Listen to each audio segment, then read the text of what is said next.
And away we go. Goodness me, what a day. I'm getting this feeling within my body, which I would get if I have a headache, which is irritating and really uncomfortable for me. Yet, I'm not feeling much discomfort physically. Yet, there's this limitation of me eating food, which most which happens to most people when they're sick. I don't get it. I don't understand that. That's just me. So anyway, on with the episode. Not much to share, given what's been sent in the group chats between me and the lads.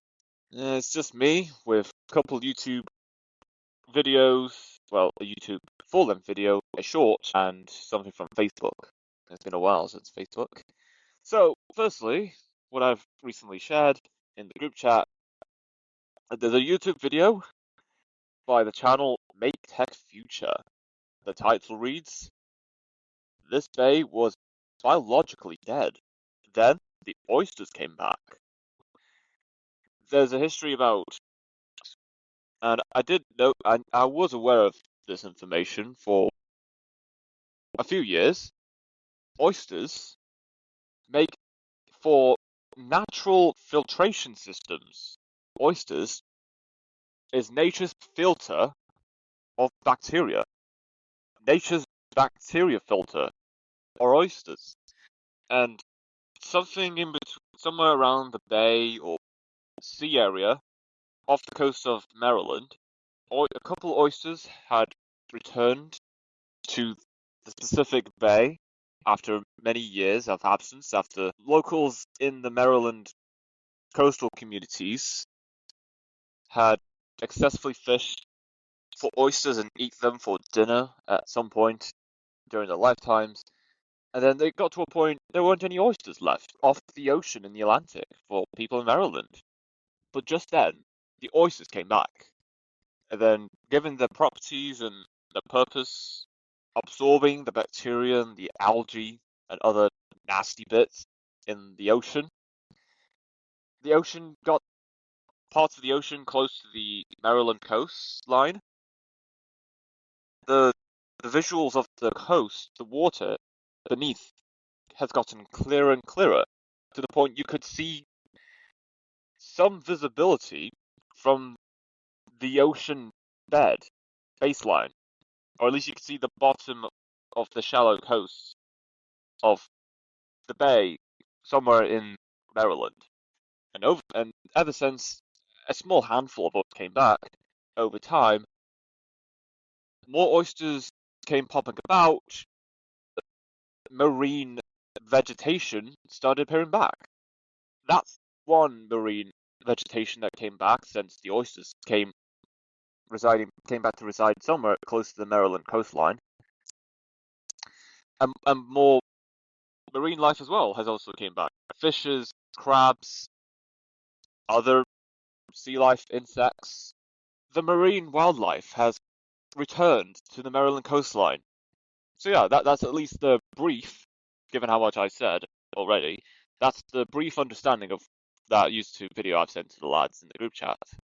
There was a point in American history, somewhere along the Maryland coastline, the ocean, the fresh water close to Maryland, it looked murky. There was loads of algae floating about, and it was not good for marine wildlife, and even especially not good for the water quality. If there were people in Maryland that were drinking water out of the sea, out of the coastline, which I'm not sure how that would even be possible with desalination, if that was even possible to begin with. Drinking that algae water is nasty. It would be awful. But we would have heard headlines. We would have heard news stories about that by now. Yet here we are.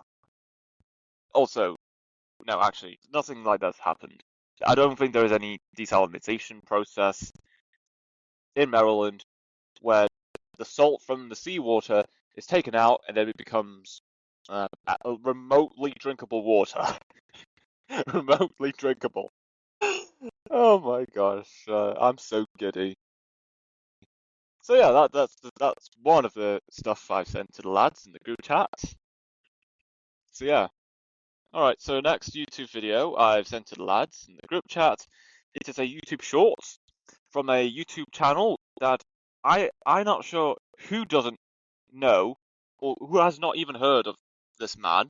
I'd assume a lot of people know who this guy is by now, given his animation style and the content he makes. It's shared all over social media. Anyway, for those who don't know who that person is, the YouTube channel Zach D Films was the channel whose one of his content I shared to the lads in the group chat. The title of that YouTube short reads, Persians used cats to win a battle. Surprised emoji. And it is short. I will play the. I'm not sure if there's going to be. Anyway, at least it's for information purposes, and I'll give my points on what I think of that video in question. Hello. Sorry. They released dozens of cats on the front lines as they faced the Egyptian army. And legend says the soldiers hesitated when they saw them. You see, they considered cats sacred and were afraid the gods would strike them down if they caused the cats any harm. As they tried to avoid them, they got distracted, allowing their enemy to break through their defenses. And the Egyptians lost the battle, all because of a few cats. I'm not sure if anyone heard any moments of that. Midway through, I was trying to turn on my on-air sign so people know that I'm recording this episode. So yeah. So in short, for those that are not sure what's been said, or just don't know what's going on, Persians used cats to win a battle against Egyptians. Because, to the perspectives of the Egyptians, they view cats as some kind of god. In my opinion, I am not sure how that makes any sense in the slightest. You can ask anyone, regardless of religious background, and I would believe a lot of people would say, "What are these people talking about? Why would people view cats as a form of god or something?" That's just me.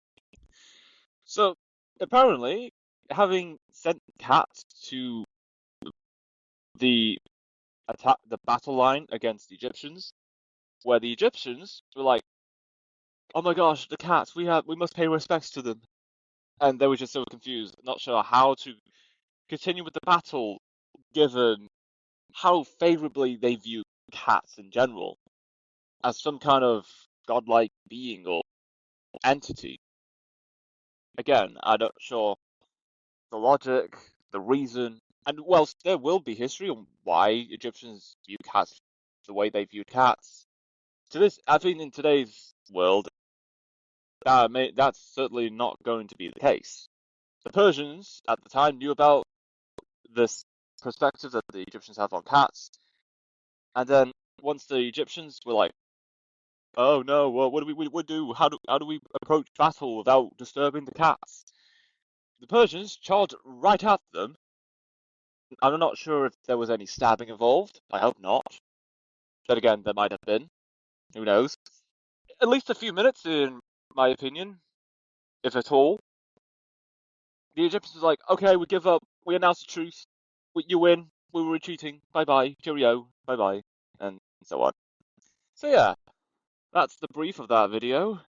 So yeah, I wonder if in today's society, there is something so simple or superstitious that particular army military groups believe in that opponents would use to their own advantage, so that way it better their opponent's chances of winning against said military group. It'd be very hard to find information like that, if ever, and if there is information on that, again, we would already be hearing news stories about that by now. It'd be so embarrassing if there was something so simple, superstitious, and very exploitative that someone would use against their own opponents, and that actually works. The army, the military group that uses these superstitions, beliefs, whatnot to their own advantage, and then they win immediately, or in just a few days or weeks, because it all was all thanks to implementing something that their opponents believe in, or a superstition that people, the opposing side, have in their history, ancestry, heritage. It just comes to show if you have beliefs in something so simple and it actually heavily affects you and impacts you in any survival situation, then what does that say about what you believe in? To some extent, not always, the culture in which your people live in. And I'm not pointing to any culture. I'm not insinuating any points on anyone. I'm just saying, what does that tell you about what you believe in if details and context of said belief impacts has an impact negatively on your survival instincts and survival scenarios? So yeah, there's no, I don't believe there's anything that could be argued against that. I'd assume there could be some people that might argue, and that's understandable. Got to have something to discuss. Otherwise, who's to argue against survival and how survival instincts and superstitious beliefs impacts way of life and so on? That's all I have to say on that front. There was a YouTube that no, not YouTube, Facebook post that I just saw, and you know what? I'm gonna read the text. It's very funny. It's strange. It is funny though. So the Facebook account Weird Facts posted a picture showing men wearing something. Yeah, I'll get to it as I read the caption. And yeah, whoever the whoever the business was that did a promotion regarding whatever men was wearing, they had to shut it down immediately because yeah, there's a lesson to that as well, which I will get to after I read the caption of this post, which I will get into now.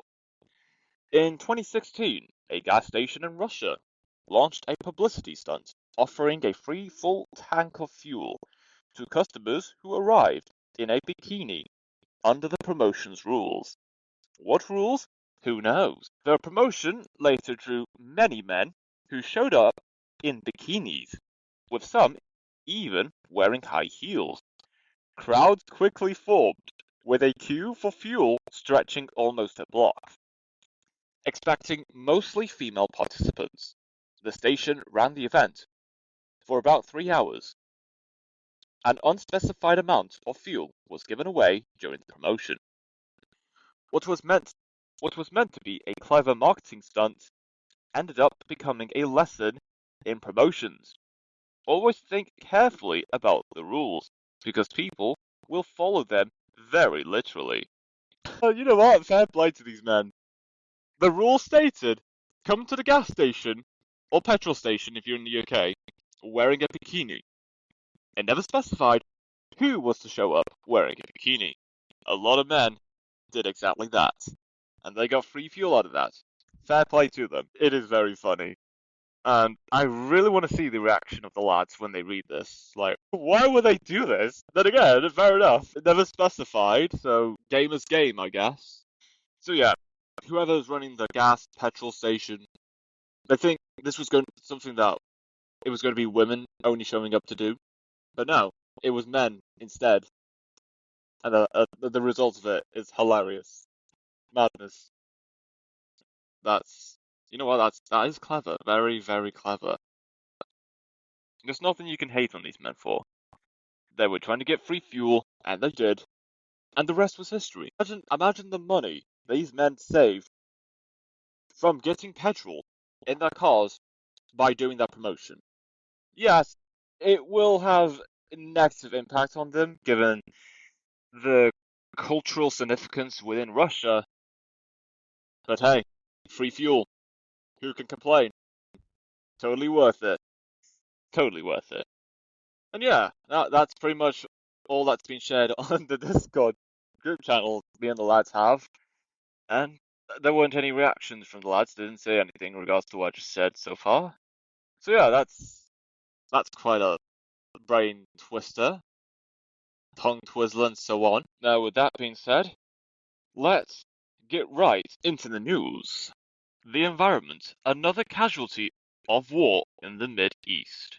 Since the fighting began, military operations are emitting significant pollution from jet fuel in bombing raids and smoke from burning oil depots in the Middle East conflict. In Tehran last weekend, attacks on fuel depots plunged the capital into darkness and created poisonous black plumes, while hundreds of damaged ships transporting fuel and regional refineries now pose pollution risks across Iran and neighboring countries. Experts point to studies that estimate Gaza emitted 33 million tons CO2e. Kuwait oil well fires 130 to 400 million tons, and Ukraine over 300 million tons, while Benjamin Naimark said US and Israeli aircraft burned substantial fuel, and the US Navy ran an energy-intensive fleet. Since February 28th, surging oil prices have refocused attention on cleaner energy as Brussels faced pressure to relax emissions trading, while policymakers balance prices and climate action. Longer-term assessments note the initiative on GHG accounting of war includes military operations, reconstruction, forest fires, and sustained US troops and logistical support missions. I'm not now, of course, this is not me saying it.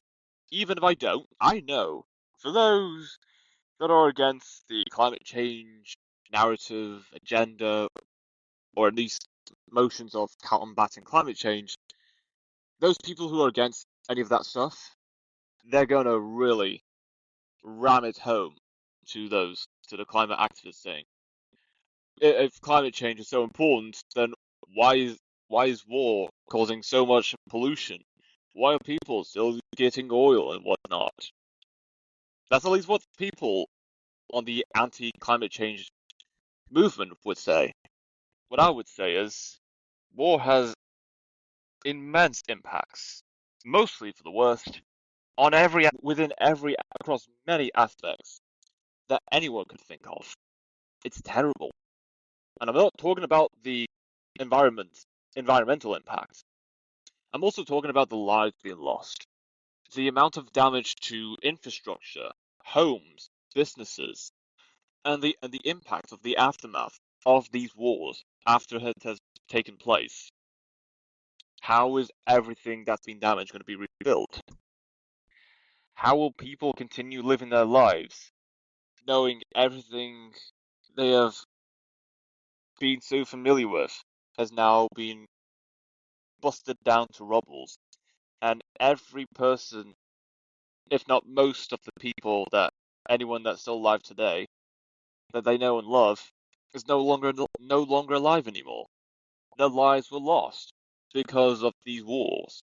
And whilst there will be people in countries whose militaries aren't at threat, and especially people who live in countries that will never experience being in a war conflict, will still say that war is bad. It's not enough to say war is bad, even if you live somewhere around the world where you'll never be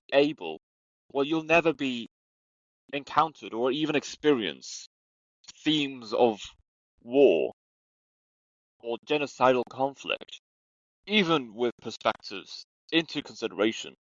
Whilst it is important that countries' militaries defend themselves and their citizens, I know defense is important.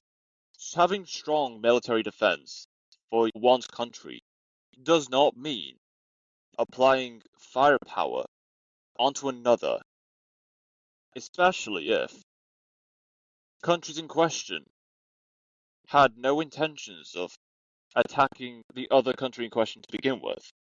That's at least on my end. And whilst the war between Iran and as well as American and Israeli forces is the hot topic as of this recording, and it has been weeks that this war between Iran and the US and an Israeli partnership has been going on for, and as of this recording, will continue to go on for a couple more months. That does not mean there aren't other stuff going on. There's still other news stories that not many people are aware of, and I'm trying so dang hard to not cover stories like this. If there is stories like this that covers a particular aspect like technology, health, environment, social media, lifestyle, finance, science, etc., then yeah, I will look up these stories.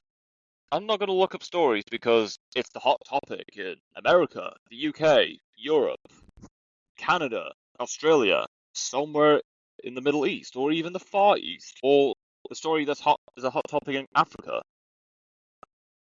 I'm trying to cover different stories in different topics like lifestyle, finance, science, business, music, cryptocurrency to some extent, if not all, natural disasters, public transport, entertainment, climate activism, housing, agriculture, infrastructure, education, sports, space, other topics.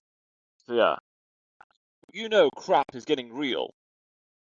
That even when I try so hard to not cover hot topics, looking at a particular category of news stories, I'm somehow reading that Iran is at war against the United States and Israel and other military forces affiliated with the two.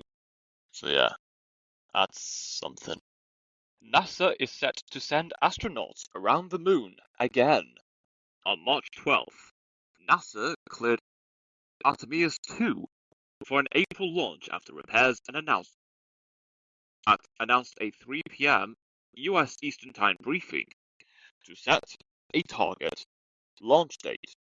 A helium flow problem prompted moving the 322-foot Space Launch System rocket and Orion capsule from Launch Pad B to the Vehicle Assembly Building for seal repair and system refresh after a mid-February wet dress rehearsal. The Artemis 2 crew includes NASA astronauts Reed Wiseman, Victor Glover, Christina Koch, and Canadian Space Agency astronaut Jeremy Hansen on a 10-day mission about 4,700 miles beyond the far side in the first crewed Orion capsule flight. Under the agency's revised schedule, NASA Administrator Jared Isaacman added Artemis 3 before the moon landing shifted to Artemis 4 in 2028, while the NASA Office of Inspector General warned of lacking a crew rescue plan. With only a handful of days in early April, NASA will stream the March 12th briefing on its YouTube channel, while SpaceX and Blue Origin accelerate lander development before an April 30th stand-down. Wow, NASA is going hardball with this one. Now, I could go on again like I did previously about the firmaments.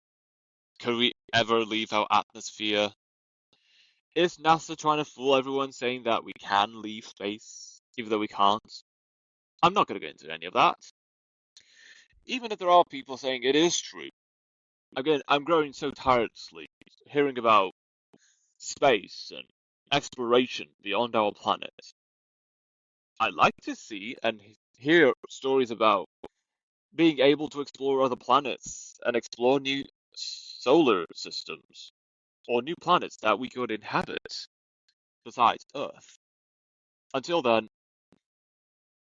it's I'm not gonna say it's all a spectacle, smoke and mirrors and such.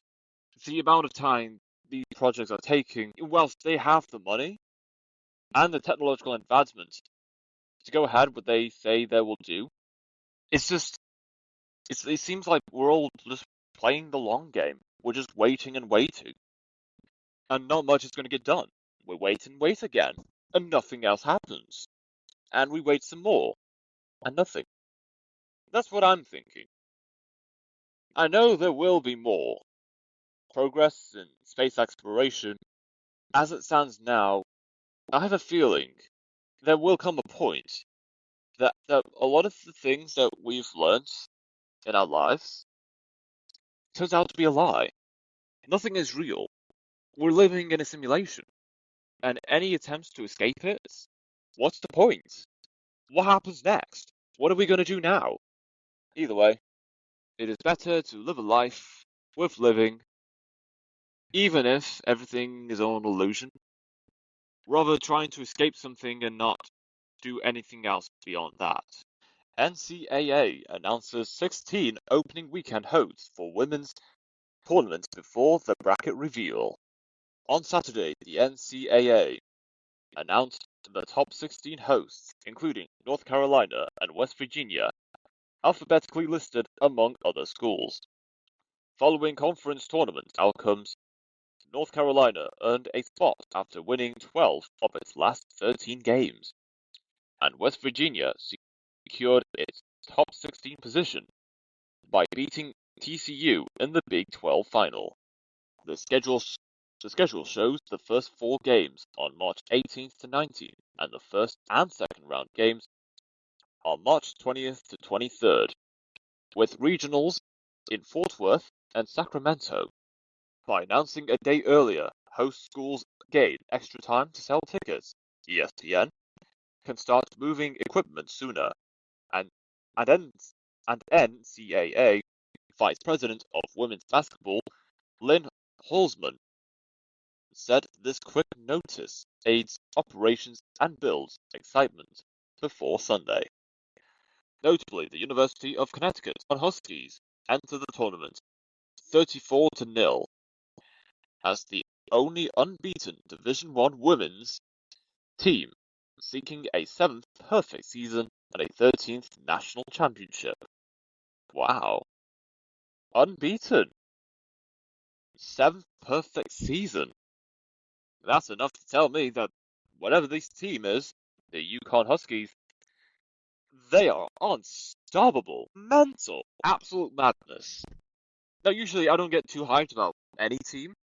Even sports teams I do heavily support. I don't try to hype them up too much, because what if another team could beat that record?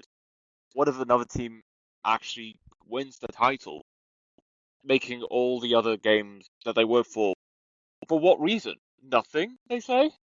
Anyway, so unbeaten Division 1 women's team, 7th perfect season. Look, even people will say, "Oh, it's just women's game. It's not as exciting as the men's." And I'm not saying that is true. It's just not many people watching women's sports. I will say that. There aren't enough people watching women's sports. That's the issue today. There's nothing about physical, biological limitations or capabilities or talent potential. It just comes down to how many people are watching women's game as much as people watching the men's game. That's just me. I don't mind people watching women's game. I don't mind people watching the women's game in any sport. At least watch it because you want to watch it, not because it's part of an agenda or someone tells you to watch it for whatever reason.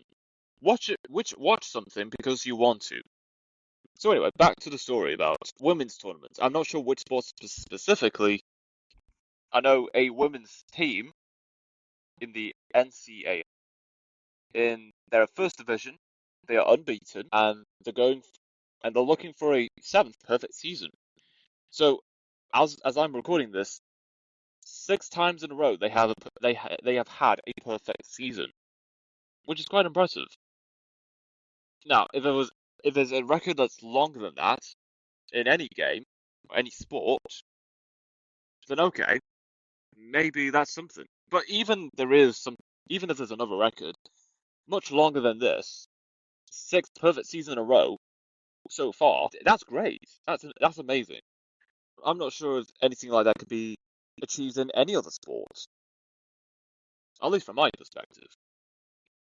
The Chinese movie Scare Out is the first to receive endorsement from China's intelligence agency, the Ministry of State Security, MSS. Directed by Zhang Yimou, the counter-espionage thriller portrays the hunt for a mole leaking secrets about a new fighter jet. The MSS hopes the movie will educate the public about national security threats and encourage societal mobilization against them. If Risk was on here right now, I want to know what he has to say. And he has a lot to say against the Chinese government. And that's on him, me personally. I don't have anything against China, although I do have questions about their government. Then again, and this is just me, looking at China's technological advancements, the cities, that's the things I like about China. Yeah, that's all I have to say on what I like about China. If Risk was on here, he's got something that he would say something about this story. He would laugh it off. He would say, China don't have that. China don't know what they're doing. China don't know what they're talking about. That was a terrible Scottish accent. But yeah, that's what he will say. He's not just against China. He's critical about what China has done in the past. I know that Risk 11 is pro-American, and on the trade front, the US and China, they're quite the rivals, that's for sure. That's all that needs to be said about Risk, views on China, and so on. So, in regards to this movie, counter-espionage thriller by, or at least directed by Zhang Yimou, if I think that's how I say his name right, will this be educational? Will people learn about China? Yeah, I think people will know more about what China's all about, and in particular, and the importance of knowing what security threats are and what people do, or what will happen to people if they are a security threat. I don't believe that this movie that's been produced and got endorsement by China's intelligence agency, the Ministry of State Security, that this isn't going to give China a more favorable view amongst people in the Western nations.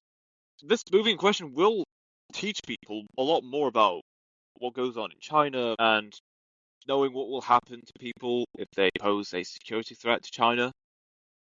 This is, in my opinion, I don't think people living in the US, Canada, UK, countries in Europe, I don't believe people in those countries are going to view China more favorably than they do now after watching this movie. I believe it will give people an insight about Chinese technology and give an insight about what happens to people if they pose a threat on the security front against the mainland Chinese government. That's as much benefit to society, I believe, that will be provided from this movie. I want to know what that is, the plot line to this movie. If I get the chance to watch the movie Scare Out, I would. I'm just curious. I want to know what the movie's about, and what elements that actually got the endorsement of China's intelligence agency. Surely there's something that really. I think there's opportunity to learn about everything about our world, even if it's from movies created by state governments. Who knows? Who knows? Snow and wind batter parts of US with threat of thunderstorms and tornadoes starting later Sunday. Severe weather rumbled across much of the United States on Sunday, dumping heavy snow in the upper Midwest, while damaging high winds swept across the plains, with storms beginning Sunday afternoon in the Mississippi, Tennessee, and Ohio valleys. Nebraska Governor Jim Pillen warned that winds were supposed to be extraordinary on Sunday, as 3 major wildfires damaged well over 900 square miles, including the Morrill County fire that burned over 700 square miles, prompting deployment of about 30 Nebraska National Guard. More than 600 flights were cancelled at Minneapolis-St. Paul International Airport, with dozens more through Detroit scrapped.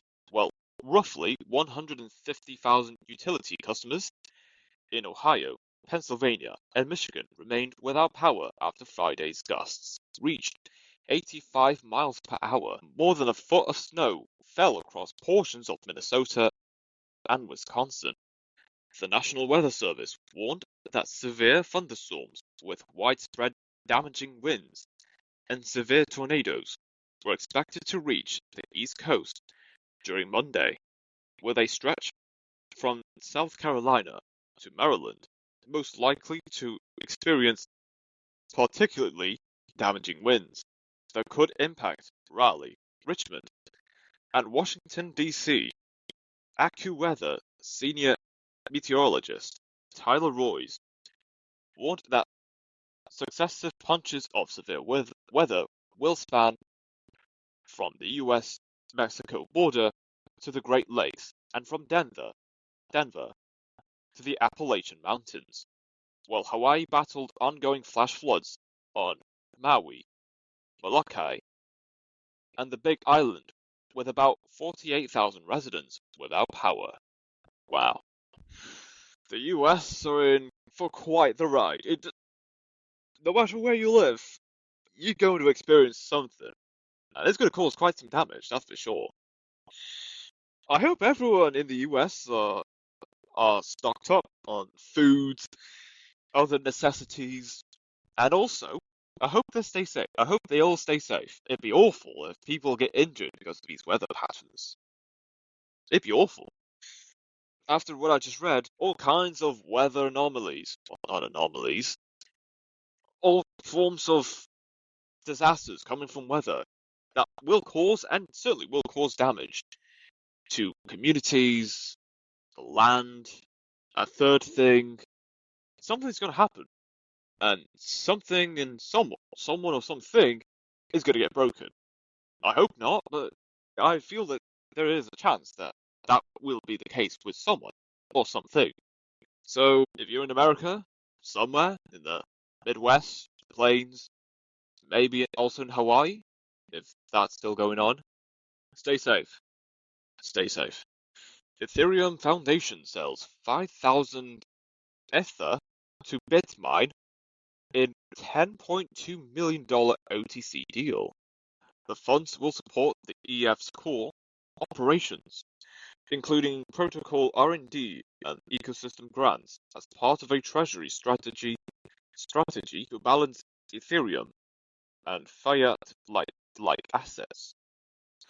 The Ethereum Foundation, EF, completed an over-the-counter OTC sale of 5,000 Ethereum to Bitmine Immersion Technologies, BMR, for approximately $10.2 million. The funds will support the EF's core operations, including protocol R&D and ecosystem grants, as part of a treasury strategy to balance Ethereum and fiat-like assets. Bitmine, the largest publicly traded Ether treasury firm, holding around 4.5 Ethereum, was the counterparty in the deal, which follows the EF's recent decision to stake up to 70,000 Ethereum.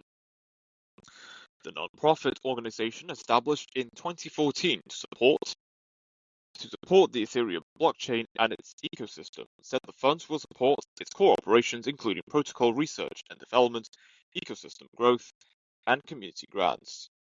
Bitmine, helmed by Fundstrat's Tom Lee, was the counterparty in the deal and is the largest publicly traded Ether treasury firm, currently holding around 4.53 million Ethereum, worth more than $9.4 billion. The firm's portfolio is almost entirely Ether.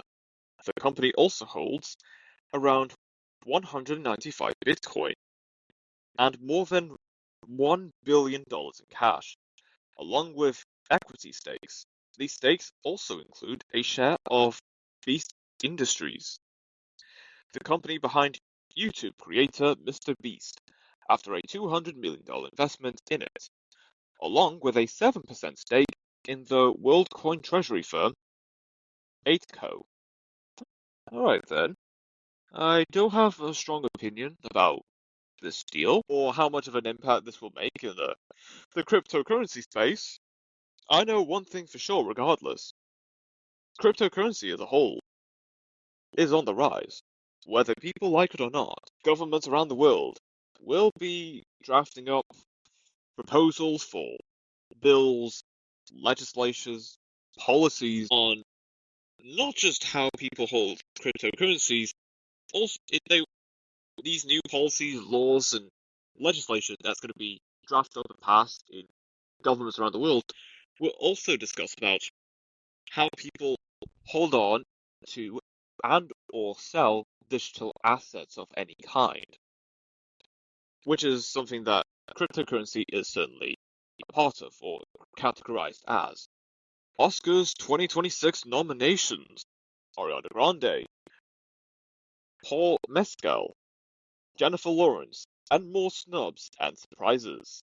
The annual Academy Awards honor the best in film, and cinephiles are always eager to watch their favorite actors, filmmakers, and artists be rewarded for their hard work.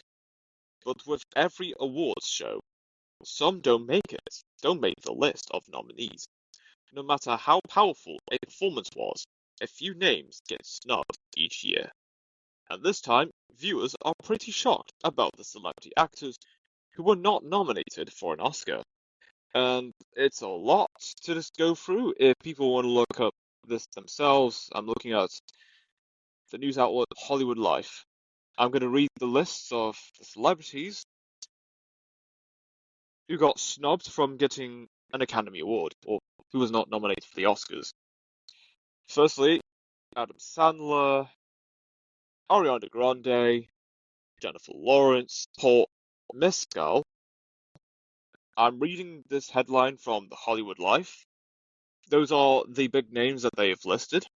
That they said these are the big name celebrities that have not been nominated for an Oscar in any category. But there will be more celebrities that also big names.